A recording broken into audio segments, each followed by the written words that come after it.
You're welcome to the program. Let's start off with some news on politics. We'll start with the NDC because in the coming week, they will be going to the polls to elect the next flag bearer of the party as well as some other executives. Well, former President John Dramani Mahama, an NDC flag bearer hopeful, he has promised to clarify the law on dual citizenships to allow citizens wielding dual passports to contest national elections following what he says are machinations by the current government to injunct Asin North MP Richard Jachi, who has been fighting a long-drawn legal battle after a high court in Cape Coast ruled that the election which took him to Parliament be annulled for failing to renounce his Canadian citizenship in the time to contest the 2020 general elections. Well, according to the former President John Dramani Mahama, the current laws have been misinterpreted. Speaking to supporters at a final rally at the Tamale Stadium last night, Mr. Mahama accused government of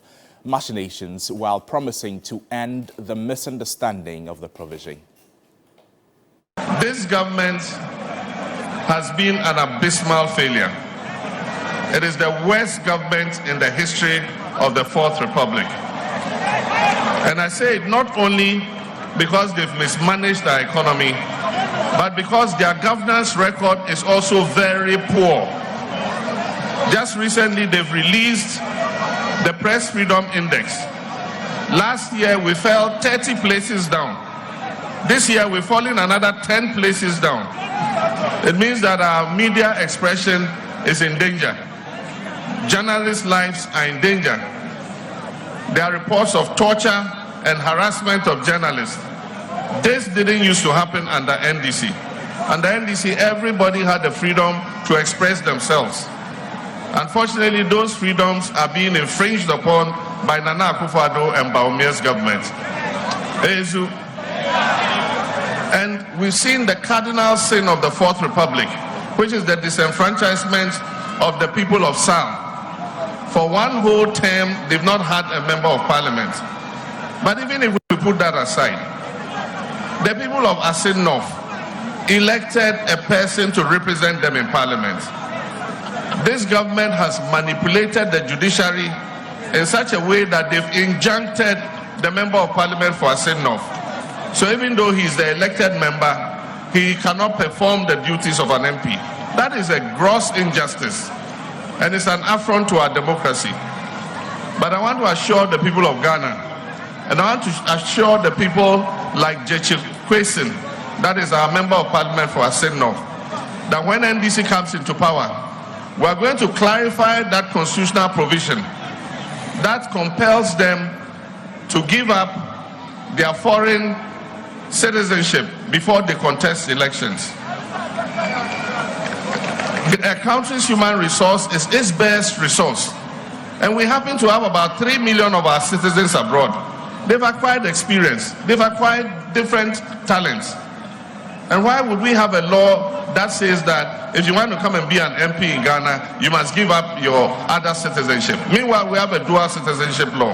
We're going to clarify it. They can come and stand for parliament, they can come and hold office in Ghana. They don't have to give up their other citizenship to be able to hold those offices.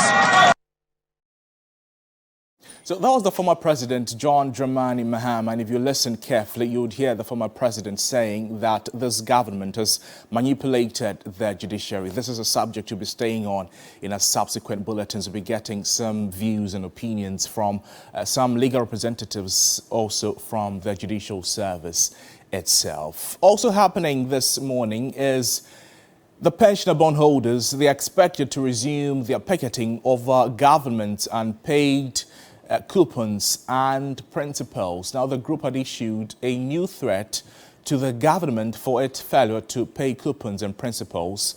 Their concerns have come up after the government failed to honor its agreement to pay bondholders after they were exempted from the domestic debt exchange program. We'll be hearing from Dr. Dramani Entry, who are trying to reach him and for some perspectives if anything has changed and what the plan is going into the day ahead of their picketing at the Finance Ministry.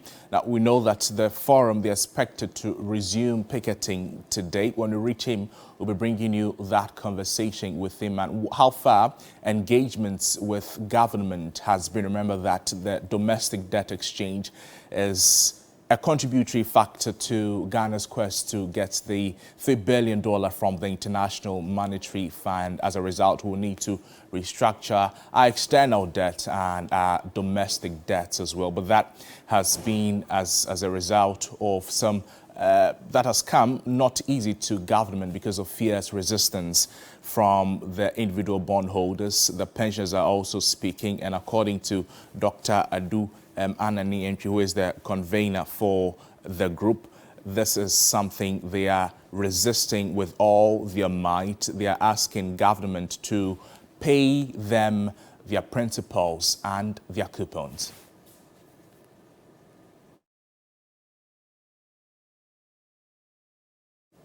Away from that story, a story building under construction at the University for Development Studies City Campus has collapsed. The structure is an ongoing 6-story project around the graduate school. Now, the collapse comes from a number of factors. Within a week, where 2 other 3-story buildings at Medina and at Denton in Accra collapsed. A 6-story building project under construction at Tamale campus of the school has also now collapsed. The incident is said to have happened following Saturday night's downpour. There are no reports of casualties yet. Now, this will be the 3rd incident of buildings collapse reported in the last few days.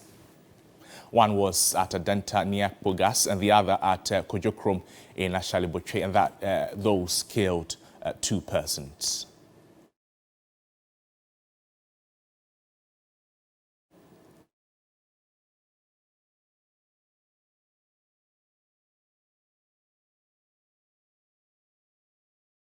This morning, let's take you to the central region where some residents of Cape Coast, they have described the construction of an airport as promised by the New Patriotic Party as unnecessary, while some cite the region's closeness to Accra as reasons. Others say there are more pressing needs that need to be tackled. Judith Architando has been interacting with some of the residents.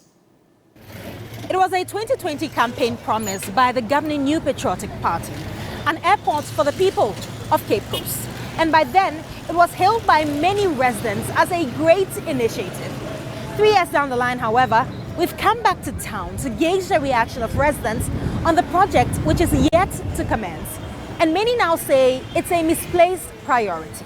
Being a Cape Coaster, how many people do board the fort from here to Accra?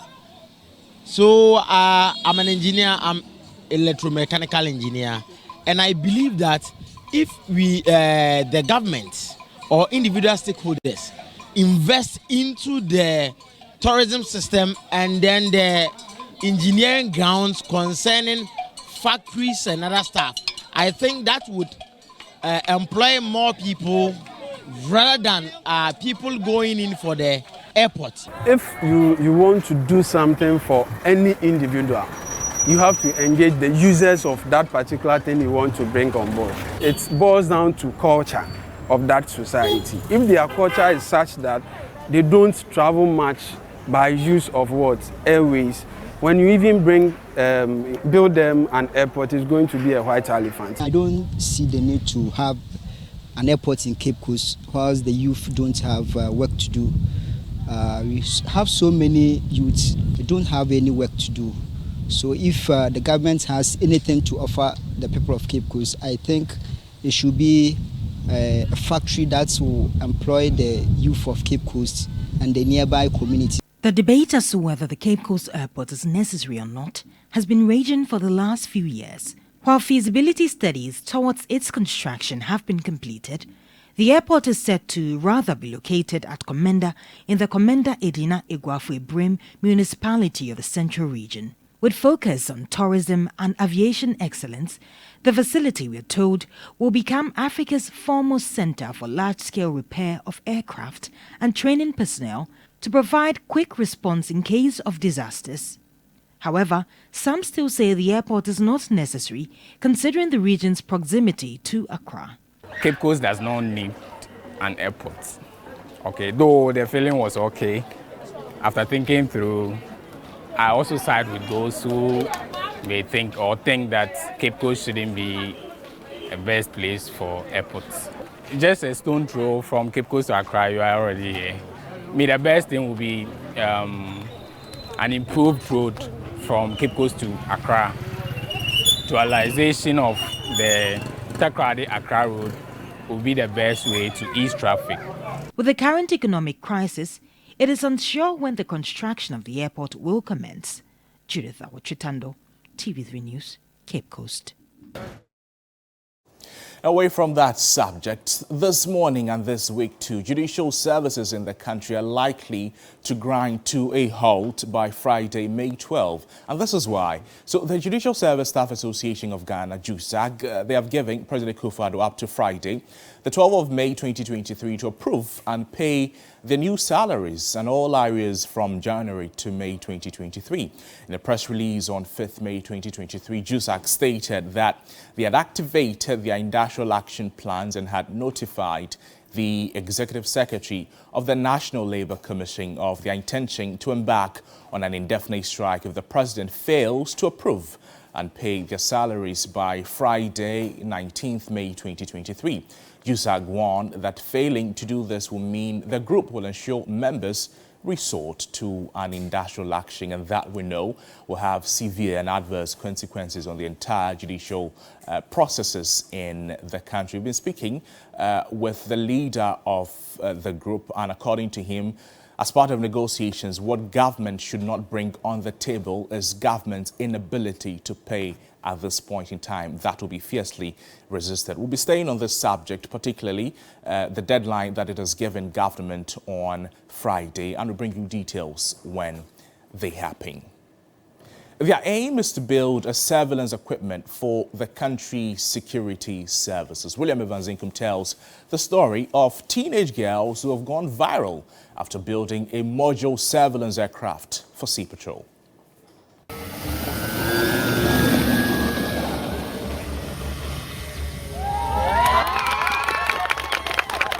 Inside the Afiakobi SHS, a group of teenage girls are building the next vehicle for the country's border control. Their iconic craft work has dominated public discourse on social media. Gloria, leader of the young aspiring engineers, is a general arts student. In the school's engineering class, some of their crafts are put on display. A prototype surveillance ship, helicopter, drones. They have added to their set of achievements a prototype surveillance aircraft for marine operations. Our objective was to build an aircraft for the Navy, to use it to patrol our seas. Ferdinand Sam is the patron of the engineering club. He has been working with these teenage girls to break barriers. Their exploits have attracted one of top officials in government, the Deputy Minister of Finance, Dr. John Kuma. Fascinated. I'm pleasantly surprised. I've always believed in the talent of the Ghanaian youth. His Excellency Nanado made me CEO for entrepreneurship and innovation, and I have seen a lot that in this country we have the potential and we can do it. The minister gave the girls 100,000 cedis to support their projects. He also promised to connect them with the right institutions to harness their potential. To Sylvia Newton, the headmistress of the school, this feat brings her much inspiration. Looking at girls like these ones, having the passion and desire to be able to work with engineering things or subjects is something that is mind-blowing. William Evanzinkum, TV3 News, Trebu.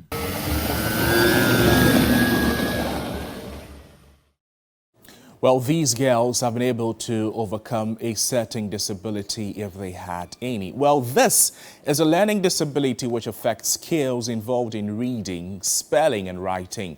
Many have thrived to survive the stigma and trauma associated with it, while many others have withered away. The following report, my colleague Sarah Penkro tells the story of 8-year-old Halel, who is defying the odds to thrive while living with dyslexia. Do you remember that classmate of yours whom you used to mock and make fun of for being unable to read, write, or pronounce words correctly? Have you wondered it could be a medical condition known as dyslexia? Village 1. 8-year-old Halel is dyslexic, an unexpected difficulty in dealing with text. Such persons put letters and figures the wrong way round, that is, mistakes B's for D's, 15 for 51, reads was as saw, and horse for house, difficulty tying shoelaces, and difficulties in remembering the timetable and the alphabet. At his level, he is still in class 2, since he finds it difficult to read and write well like children his age.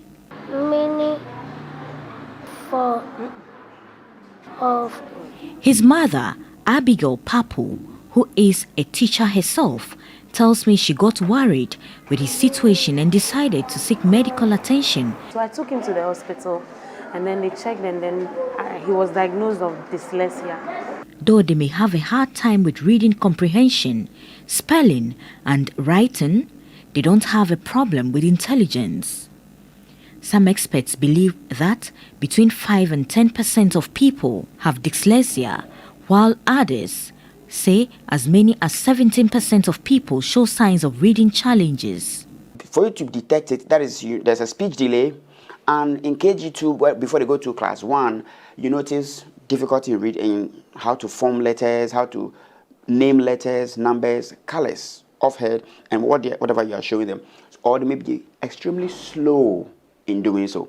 According to the psychiatrist, constant talking down on them develops into anxiety and depression among such individuals. And that causes a lot of problem with their self-esteem. See, most of them are in the creative. They are very, very entrepreneurial. So there's a tall list: Steve Jobs, Leonardo da Vinci, Tom Cruise, Albert Einstein. The great Albert Einstein is dyslexic. As a class 3 teacher with 8 years experience, Abigail now has a better understanding of how to manage dyslexic pupils. It has helped me as a teacher. Halel is not the only child experiencing these difficulties. Joseph Appiah, popularly known as Quick Action in Ghana's music industry, was once like Halel. His parents and teachers knew nothing about the condition. Sometimes my E looks like 3. And the 6 like 9, and it was a bit confusing, and they just kept saying, "Oh, they won't pay school. I don't know, won't pay school." They kept saying those things, and they never find out what was the actual problem. Quick can today boast as one of the most sought-after sound engineers in Ghana, having worked with the likes of Samini, Stoneboy, Black Rasta, Ben Bracco, Ohima Messi, Cindy Thompson, Tiny, and a host of others. They used to call you names, but then I found the interest in playing the musical instrument. So I decided to move away from class and focus on my music stuff, because nothing beats what you can do. Dyslexia can be hereditary, and his 4-year-old son has inherited it. Because of my past situation, I've learned to, keep an eye on him, but to give him that free range. Halel equally has a creative side. That child of yours, that pupil in your class, may be dyslexic, but with patience and the right approach, you can harness the best out of them for societal good. Sarah Apenkro, TV3 News, Accra. Well, it's the week after the biggest entertainment event in the country, and versatile artist and Kwekude traveler hitmaker Black Sherif, we know, has won the 24th edition of the VGMA Artist of the Year. Blacko, as he's affectionately called, beat competition from big music names like Sarkodie from Stonebwoy, Kidi and Pacey to emerge tops. To Black Sherif, his win is a testament that dreams don't have limits and that everything is achievable through training and hard work.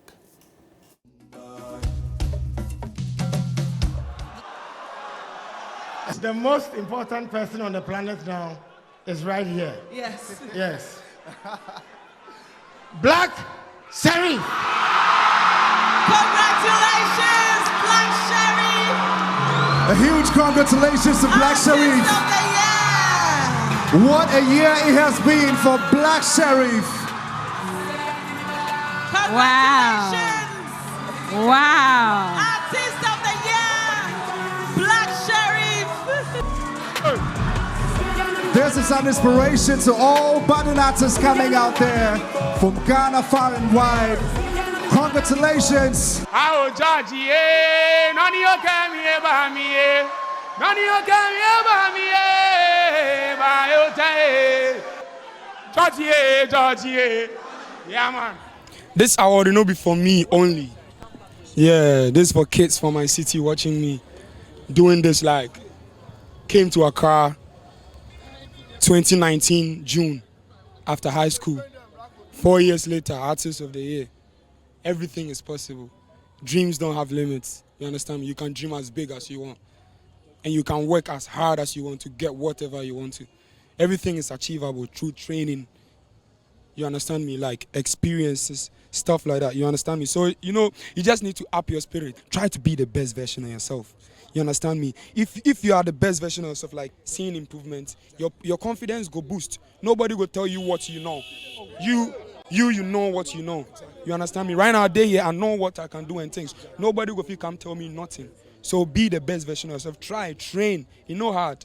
People they wish. Don't do what everybody they do. They wish. Try, train. It's hard. That be how you get what you want. You understand me?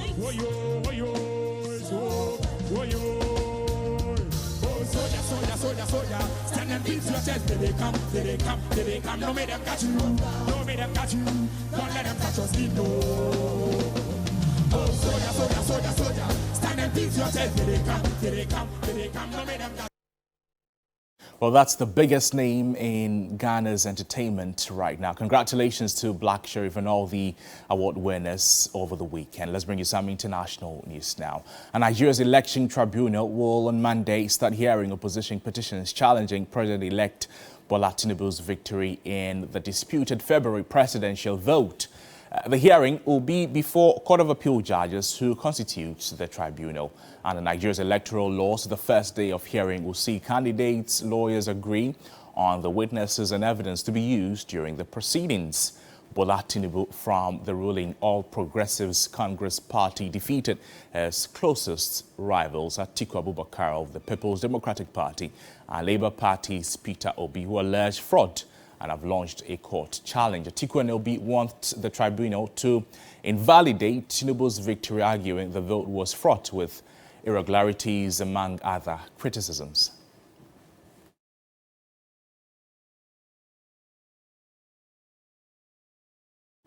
Well, that's our package this morning on the news on New Day. My name is Noble Crosby, and New Day continues with Cookie and Bella. Good morning, ladies. Good